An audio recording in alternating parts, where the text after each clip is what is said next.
Number 3, mayabang. Alam ko na hindi perpekto ang mga kadugo natin. May mga miyembro tayo ng pamilya na mayabang.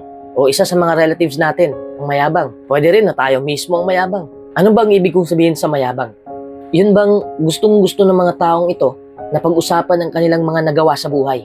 At kailangan din nila ng mga fan club. Gusto nila na marami ang nakakaalam para makahakot sila ng atensyon.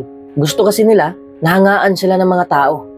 Ang mga toxic na tao ay masayang nabubuhay kung nasa sentro sila ng atensyon, habang sila naman ay abala sa pamumuna ng mga tao. Sobra silang nagyayabang ng kanilang mga nagawa. Pero takot na takot sila sa debate, sa argumento, o mainit na usapan kung saan mukhang mapapahiya sila.